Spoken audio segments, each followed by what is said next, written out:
Hi everyone, Assalamualaikum. This is me Alifa Sultan Sanju from Gallery by Sanju. চলে আসলাম শিল্পী জুয়েলার্সে তোমাদের কিছু তানমনিয়ার collection দেখাতে।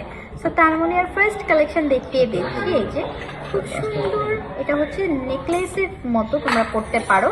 এটা চাইলে তোমরা লকেটটাও নিয়ে নিতে পারো বা চাইলে কেউ ফুল সেটটাও নিয়ে নিতে পারো। ঠিক আছে, এগুলোর প্রাইস কেমন আসবে আমাদের? 55 থেকে শুরু, 55 থেকে 60-70-এর মধ্যে তোমরা এই কালেকশনগুলো পেয়ে যাবে। এটা হচ্ছে আর একটা ডিজাইনের মধ্যে, চাইলে কেউ হচ্ছে লকেটটাও কিন্তু নিয়ে নিতে পারছো। Okay, so we have another collection. এটাও কিন্তু অনেক সুন্দর একটা কালেকশনের মধ্যে আছে, চাইলে তোমরা লকেটটা নিয়ে নিতে পারছো বা ফুল সেটটা তোমরা নিয়ে নিতে পারছো। হ্যাঁ, অ্যান্ড চলো আমরা লাস্ট একটা কালেকশন দেখে নিচ্ছি। এগুলো হচ্ছে আমাদের সব তানমনিয়ার কালেকশন। এটাও খুব সুন্দর একটা কালেকশনের মধ্যে আছে। ওকে, সো এই সবগুলো তানমনিয়ার কালেকশন তোমরা পেয়ে যাচ্ছ আমাদের শিল্পী জুয়েলার্সের পেজে। সবাই ভালো থেকে সুস্থ থেকো, আল্লাহ হাফেজ।